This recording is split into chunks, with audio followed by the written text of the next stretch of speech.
সবাইকে জয় যিশু। আমাদের মহান প্রেমময় পিতা প্রভু যীশু খ্রিস্টের নামে আমি আজকে সবাইকে স্বাগত জানাই।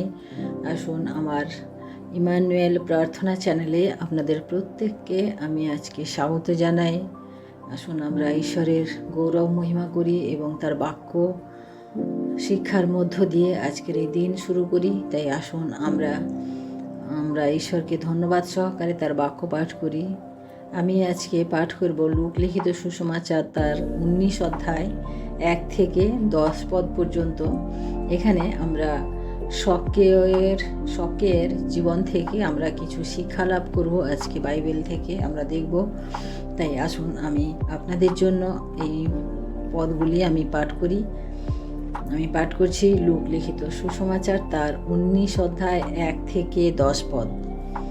পরে তিনি জিরিহতে প্রবেশ করিয়া নগরের মধ্য দিয়া যাইতেছিলেন, আর দেখো, শকেয় নামে এক ব্যক্তি, সে একজন প্রধান করগ্রাহী ও সে ধনবান ছিল। আর কে যিশু সে দেখিতে চেষ্টা করিতেছিল, কিন্তু ভিড় প্রযুক্ত পারিল না, কেননা সে খর্বকায় ছিল। তাই সে আগে দৌড়িয়া গিয়া তাহাকে দেখিবার জন্য একটি সুকুমার গাছে উঠিল, কারণ তিনি সেই পথে যাইতেছিলেন। পরে যিশু যখন সেই স্থানে উপস্থিত হইলেন, তখন উপরের দিকে চাহিয়া তাহাকে কহিলেন, শকেয়, শীঘ্র নামিয়া আইসো, কেননা আজ তোমার গৃহে আমাকে থাকিতে হইবে। তাহাতে সে শীঘ্র নামিয়া আসিল এবং আনন্দের সহিত তাহার আতিথ্য করিল। তাহা দেখিয়া সকলে বচসা করিয়া বলিতে লাগিল, ইনি একজন পাপীর ঘরে রাত্রি যাপন করিতে গেলেন। তখন শকেয় দাঁড়াইয়া প্রভুকে কহিল, প্রভু, দেখুন, আমার সম্পত্তির অর্ধেক আমি দরিদ্রদিগকে দান করি, আর যদি অন্যায়পূর্বক কাহারও কিছু হরণ করিয়া থাকি, তাহার চতুর্গুণ ফিরাইয়া দিই। তখন যিশু তাহাকে কহিলেন, আজ এই গৃহে পরিত্রাণ উপস্থিত হইল, যেহেতু এ ব্যক্তিও অব্রাহামের সন্তান, কারণ যাহা হারাইয়া গিয়াছিল তাহার অন্বেষণ ও পরিত্রাণ করিতে মনুষ্যপুত্র আসিয়াছেন। আমেন। ঈশ্বর তার আপন বাক্যে আমাদের প্রত্যেককে আশীর্বাদ করুন। আমরা এই ঘটনার থেকে আমরা যে সংক্ষিপ্ত একটি বিষয়বস্তু পেলাম, তা হচ্ছে শকেয় নামে একজন করগ্রাহী ছিলেন।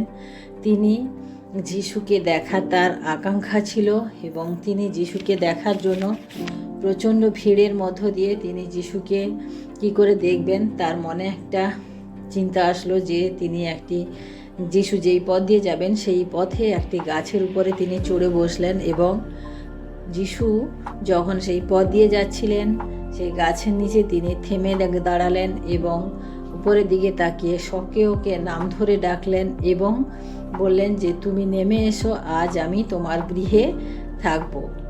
এবং তখন আমরা দেখি যে শকেয় শীঘ্র নেমে আসলো গাছ থেকে এবং আনন্দের সহিত তার আতিথ্য করলো, এবং যারা তার সাথে প্রভু যিশুর সাথে যারা বাকিরা ছিল তারা সকলে এই বলে বচসা করলো যে একজন করগ্রাহী পাপীর ঘরে তিনি আজকে রাত্রি যাপন করবেন। তারপরে আমরা দেখি যে শকেয় প্রভুকে বললেন যে, আমি আমার সম্পত্তির অর্ধেক আমি দরিদ্রদিগকে দান করে দিই, এবং যার বেশি আমি নিয়েছি তাকে আমি তার চতুর্গুণ তাকে আমি ফেরত দেব। তখন প্রভু যিশু তাকে বললেন, আজ এই গৃহে পরিত্রাণ উপস্থিত হইল, কারণ শকেয় অব্রাহামের সন্তান ছিল। তাই প্রিয় ভাই বোনেরা, এখানে আমরা দেখি যে শকেয় একজন ব্যক্তি যার সম্বন্ধে এখানে বলা হয়েছে যে সে ছিল প্রধান করগ্রাহী, ধনী বা ধনবান পুরুষ, এবং সে ছিল খর্বকার। অর্থাৎ শকেয় সম্পর্কে আমরা 3টি জিনিস পাই, যে সে প্রথমত ছিল সে করগ্রাহী বলতে এখানে আমরা দেখি যে তাকে পাপী বলে এখানে বলা হয়েছে, কারণ সেই সময় যারা কর আদায় করত তাদেরকে পাপী বলে বলা হতো, কারণ যারা কর আদায় করত তারা মানুষের কাছ থেকে জোর করে অনেক বেশি টাকা আদায় করত। তাই মানুষ তাদেরকে ঘৃণার চোখে দেখত এবং পাপী বলে তাদেরকে চিহ্নিত করত। আমরা দেখি যে সেই রকম একজন ব্যক্তি সক্রিয় এবং ধনবান পুরুষ ছিলেন, অর্থাৎ সে ধনবান স্বাভাবিকভাবে সে ধনবান ছিল যে সে অন্যকে ঠকিয়ে অন্যের কাছ থেকে জোর করে আদায় করে সে ধন সম্পত্তি বৃদ্ধি করেছিল। তৃতীয়ত আমরা দেখি যে সে কি ছিল, খর্বকার, মানে মানে মানে ছোট, মানে লম্বা নয়, মানে বেটে বেটে মানুষ ছিল। তাই এখানে দেখি যে এই সমস্ত তার মধ্যে একটা খারাপ গুণ ছিল। আর এখানে আমরা দেখি যে এত কিছু থাকা সত্ত্বেও তার মধ্যে যে ভালো গুণটি আমরা দেখতে পাই যে সে তার যিশুকে দেখার ইচ্ছা, কারণ সে যিশু কেমন সে জানতো না, তাই যিশুকে দেখার জন্য সেই ইচ্ছা তার মনে হয়েছে এবং সে সেই ইচ্ছাকে পূরণ করার জন্য সে জানতো যে এই ভিড়ের মধ্য দিয়ে সে যদি যিশুকে দেখার চেষ্টা করে, প্রথমত সে দেখতে পাবে না, দ্বিতীয়ত যারা তার যিশুর সাথে রয়েছেন তারা প্রত্যেকে ওকে ঘৃণার চোখে দেখবে। তাই সে নিজের মনে তার বুদ্ধি দিয়ে, তার আত্মিক বিবেচনা দিয়ে সে ইচ্ছা করলো যে সে গাছের উপরে সে উঠে যিশুকে দেখবে। এবং আমরা এর থেকে দেখি যে সে গাছের উপরে গেল এবং গাছের উপরে বসলো। পরে আমরা দেখি যে প্রভু যিশু যখন সেই পথে যাচ্ছিলেন তখন তিনি তাকে নাম ধরে ডাকলেন। এখান থেকে আমরা যে শিক্ষা পাই যে যার মধ্যে প্রভু যিশু, মানে যিশুকে দেখার ইচ্ছা থাকে, সে এখানে কী হচ্ছে যে সে দেখতে পায়। স্বকীয় ইচ্ছা করলে সে একজন করগ্রাহী ছিল, সে একজন ধনী ব্যক্তি ছিল, তার এটাই হতো দূর আর কি দরকার যিশুকে দেখে, সে কিন্তু সেটা করে চলে যেতে পারতো যে এত ভিড়, দূর, এখানে আমার থাকার দরকার নেই, আমি চলে যাই। কিন্তু সে প্রভুকে দেখার যে ইচ্ছা, যে প্রবল আগ্রহ তার মধ্যে, সেটা আমরা এখানে দেখি যে সে প্রকাশ পেয়েছে এবং পরবর্তীতে আমরা দেখি যে সে যে ইচ্ছা করেছিল সেই ইচ্ছা তার পূর্ণ হয়েছে। প্রভু এখানে আমরা আরেকটি পয়েন্ট দেখি যে প্রভু যিশু মানে কাউকে ছোট বড় তিনি দেখেন না, তিনি সবাইকে সমানভাবে প্রেম করেন। কারণ এখানে স্বকীয়কে যারা স্বাভাবিকভাবে অন্যের দৃষ্টিতে, সেখানকার সমাজের দৃষ্টিতে যে স্বকীয় মানে কি বলবো যে পাপী ছিল, করগ্রাহী বলে তাকে সবাই ঘৃণা করত, কিন্তু প্রভু যিশু তার প্রেম তার উপরে প্রদর্শন করেছেন। আমরা তারপরে দেখি যে প্রভু যিশু আমাদের কি দেখেন, আমাদের ওপরের বাহিরের অংশ দেখেন, আমরা কত ধনবান, কত সুন্দর দেখতে, কত মানে জ্ঞানী, এই সমস্ত কিছু দেখেন না, তিনি আমাদের কি দেখেন, তিনি আমাদের হৃদয় দেখেন। তাই প্রভু যিশু স্বকীয় হৃদয়কে দেখেছিলেন। এবং আমরা দেখি যে প্রভু যিশু হচ্ছেন যে মানে কি সর্বজ্ঞানী, না, প্রভু যিশু আমরা দেখি এখানে যে তিনি সর্বজ্ঞানী, কারণ স্বকীয় সম্পর্কে প্রভু যিশু জানতেন না, স্বকীয়ের সাথে প্রভু যিশুর কখনো পরিচয়ও হয়নি, কিন্তু প্রভু যিশু তাকে নাম ধরে ডাকলেন। অর্থাৎ প্রভু যিশু আমাদের প্রত্যেকের ব্যক্তিগতভাবে, পার্সোনালি তিনি আমাদের প্রত্যেকের নাম জানেন, তাই স্বকীয়কে তিনি নাম ধরে ডাকলেন। আমরা তারপরে দেখি যে প্রভু যিশু আমাদের সাথে কি বলেন যে বসবাস করতে চান, না, প্রভু যিশু আমাদের সাথে থাকতে চান। যদি আমরা মন পরিবর্তন করি, আমরা যদি প্রভু যিশুর সাথে আমাদের যদি মানে কি বলবো ইচ্ছা থাকে, দেখার ইচ্ছা থাকে, তাহলে তিনি আমাদের সাথে শুধু দেখা দিতে চান না, তিনি আমাদের সাথে বসবাস করতে চান। অর্থাৎ আমরা দেখি যে স্বকীয়র সাথে প্রভু যিশু সেদিন রাত্রি যাপন করেছিলেন। এবং আমরা এখানে দেখি যে স্বকীয় যে একজন ধনবান ব্যক্তি, যে একজন করগ্রাহী ব্যক্তি, যাকে নিয়ে সমাজের এত মানে মানুষের কথা, সেই ব্যক্তিকে আমরা দেখি যে সে খুশি হয়েছে প্রভু যিশু যখন তার বাড়িতে থাকবেন। শুধু তো প্রভু যিশু একা ছিলেন না, তার সমস্ত মানে শিষ্যদেরকে নিয়ে তিনি গেছিলেন। তাই আমরা দেখি যে সে কিন্তু প্রভু যিশুকে তার গৃহে পাওয়ার পরে সে কিন্তু খুশি হয়েছে। সে কিন্তু শুধু দেখে প্রভু যিশুর সাথে কথা বলে সে চলে যায়নি, বা প্রভু যিশু যখন তার গৃহে যাবেন বলেছেন সে তখন বলতে পারতো যে না, আজকে না থাক, অন্য দিন। কিন্তু প্রভু যিশু যখনই তার গৃহে যাওয়ার কথা বলেছেন তখনই সে কিন্তু আনন্দে তার প্রভু যিশুকে আহ্বান জানিয়েছে এবং তার গৃহে সে নিয়ে গিয়েছে। অর্থাৎ প্রভু যিশু যার মধ্যে থাকেন বা যার গৃহে থাকেন সেখানে আমরা কি দেখি যে শান্তি। কারণ প্রভু যীশু বললেন যে আজকে এই গৃহে পরিত্রাণ উপস্থিত হইল, অর্থাৎ স্বকীয় যে মানে দেখি যে স্বকীয় আমরা 8 পদে যখন পাঠ করি যে স্বকীয় এখানে তার মন পরিবর্তন হয়েছে। আমরা দেখি যে আমরা যখন প্রভু যীশুকে গ্রহণ করি বা কাউকে প্রভু যীশু সম্বন্ধে বলি তখন আমাদের কি হয় যে আমরা কি বলে ধর্ম পরিবর্তন করি, এরকম একটা আমাদের কথা। কিন্তু প্রিয় ভাই বোনেরা, আমরা কখনো ধর্ম পরিবর্তন হয় না, ধর্ম বলে কিছু নেই। কিন্তু আমরা প্রভু যিশুর কাছে মন পরিবর্তন, যে ব্যক্তি এত খারাপ একজন পাপী ছিল সেই ব্যক্তি আমরা দেখি তার মন পরিবর্তন হয়েছে। কারণ স্বকীয়র এখানে আমরা দেখি মন পরিবর্তন হয়েছিল, কিন্তু তার ধর্ম, তার গোত্র, তার কি সেগুলো কিচ্ছু পরিবর্তন হয়নি, কিন্তু তার মন পরিবর্তন। যে পাপ করতো, যে এইরকমভাবে লোককে ঠকিয়ে নিত,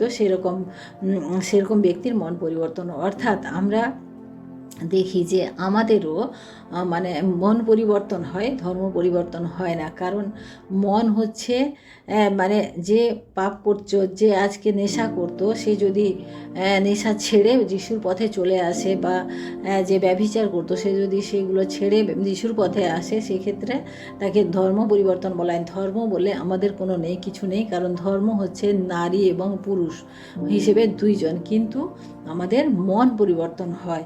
তাই আমরা এখানে দেখি 8 পদে যে স্বকীয় মন পরিবর্তন করে, এবং এইভাবে আমাদের প্রত্যেকের মন পরিবর্তন করা উচিত। আমরা দ্বিতীয় করন্থীয় 5 অধ্যায় 17 পদে আমরা যখন দেখি যে নতুন সৃষ্টির কথা হলো না, যে ফলত যদি কেহ খ্রিস্টে থাকে, ফলত কেহ যদি খ্রিস্টে থাকে তবে নতুন সৃষ্টি হইল, পুরাতন বিষয়গুলি অতীত হইয়াছে, দেখো সেগুলি নতুন হইয়া উঠিয়াছে। আমরা দ্বিতীয় করন্থীয় 5 অধ্যায় 17 পদে এটা পাঠ করলাম। অর্থাৎ স্বকীয় পুরো সম্পূর্ণ নতুন, কারণ স্বকীয়কে সেই সময় যারা দেখলো তারা সেই স্বকীয়কে দেখেছে যে পুরো সম্পূর্ণভাবে প্রভু যিশুর কাছে এসে সম্পূর্ণভাবে পরিবর্তন হয়েছে। আমরা 7 পদে আরেকটি বিষয় দেখি যে এখানে যারা ছিল তারা কিন্তু বচসা করতে লাগলো, তাদের মধ্যে কিন্তু একটা মানে কি বলবো একটা বিরক্তি ভাব আমরা এখানে দেখি যে প্রভু যিশু একজন পাপীর ঘরে যাচ্ছেন। অর্থাৎ প্রিয় ভাই বোনেরা, আমরা আজকের বিষয় যদি আমরা দেখি যে যখন কেউ মন পরিবর্তন করে, সেখানে আমাদের মনের মধ্যে এরকমভাবে কোনো হিংসা বা মানে একটা গুনগুন ভাব এরকম যেন না থাকে। কারণ আমাদের মনে সেই ব্যক্তিকে আহ্বান, যদি আমরা দেখি যে একজন কোনো ব্যভিচারী মহিলা যদি আজকে মন পরিবর্তন যিশুতে আসে, তখন কিন্তু আমাদের তাকে সাদরে আমন্ত্রণ করা দরকার। কারণ প্রত্যেকে ঈশ্বরের সন্তান এবং প্রত্যেকে ঈশ্বরের কাছে মন পরিবর্তন করার জন্য প্রভু যিশু চান। তাই স্বকীয় মন পরিবর্তন করেছিল। যখন প্রভু যিশুর তার গৃহে যাওয়ার জন্য চিন্তা করলেন, তখন দেখি কি যে লোকে এখানে বচসা শুরু করে দিল যে ইনি একজন পাপীর গৃহে যাবে। অর্থাৎ কেউ পাপী নেই, কারণ পাপকে যদি কেউ ত্যাগ করে প্রভু যিশুর কাছে আসে, সে কখনো পাপী হয় না। তাই আমাদেরকে এই চিন্তাভাবনা মাথায় রাখতে হবে যে আমাদের ভাই বোনেরা আজকে যারা খারাপ পথে চলে গেছে, আজকে যারা বিনষ্ট হয়ে গেছে, তাদেরকে আমরা যে করে হোক আমাদের প্রভু যিশুর কাছে নিয়ে আসতে হবে এবং তাদের মন পরিবর্তন করাতে হবে।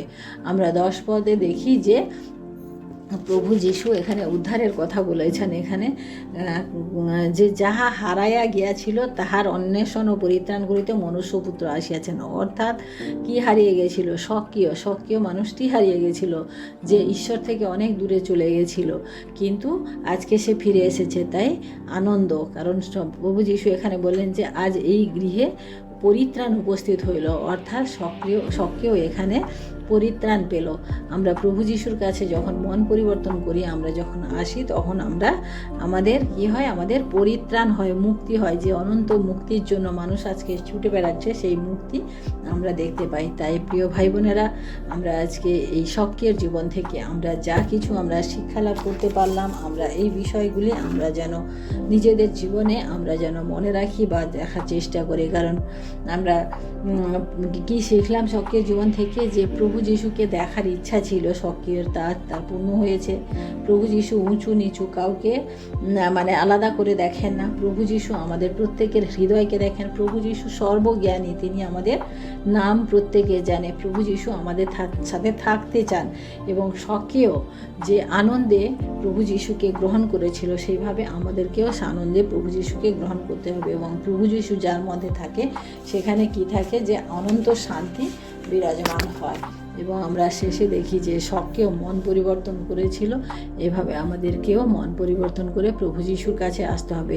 এবং আমাদেরকে যে কী বলবো, যে গুণগুণ ভাব, যেটা আমাদের অন্যের সম্বন্ধে আমাদের যেটা একটা অভিযোগ, সেটা যেন আমাদের জীবনে না থাকে। তাই আসুন আমরা আজকে প্রার্থনা করে আজকের দিন তার হস্তে সমর্পণ করি। Hallelujah, hallelujah, hallelujah. মহান প্রেমময় পিতা, তোমার মহানামে ধন্যবাদ প্রশংসা করি প্রভু। আজকের এই সুন্দর দিনে তোমার সুন্দর বাক্যের মধ্য দিয়ে প্রভু আমরা আজকের দিন শুরু করতে পারলাম, তাই তোমায় ধন্যবাদ করি প্রভু। তোমার অনুগ্রহ, তোমার দয়া প্রভু তুমি আমাদিগকে দিয়েছ। ধন্যবাদ করি প্রভু, তুমি শখের জীবন থেকে প্রভু আমাদিগকে এই সুন্দর শিক্ষা দিলে প্রভু। এই শিক্ষা যেন আমরা আমাদের জীবনে, বাস্তব জীবনে আমরা যেন কাজে লাগাতে পারি প্রভু। তুমি মহান এবং শক্তিমান ঈশ্বর এবং সর্বজ্ঞানী ঈশ্বর। তুমি আমাদের প্রত্যেকের নাম জানো, প্রত্যেকের নাম ধরে তুমি ডাকো। তাই তোমায় ধন্যবাদ করি প্রভু। তোমার অনুগ্রহ আমাদের প্রতি বর্তুক। ধন্যবাদ, মহিমা, গৌরব, প্রশংসা তোমাকে দিই। আমাদের সমস্ত অপরাধ সকল তুমি ক্ষমা করো। আমাদের এই প্রার্থনা আমরা আমাদের প্রেমময় মুক্তিদাতা ত্রাণকর্তা প্রভু যীশু খ্রিস্ট তোমার নামে চাই, আমেন। সবাইকে জয় যিশু। সবাই ভালো থাকবেন, সুস্থ থাকবেন। আজকের দিন সবার শুভ হোক। জয় যিশু।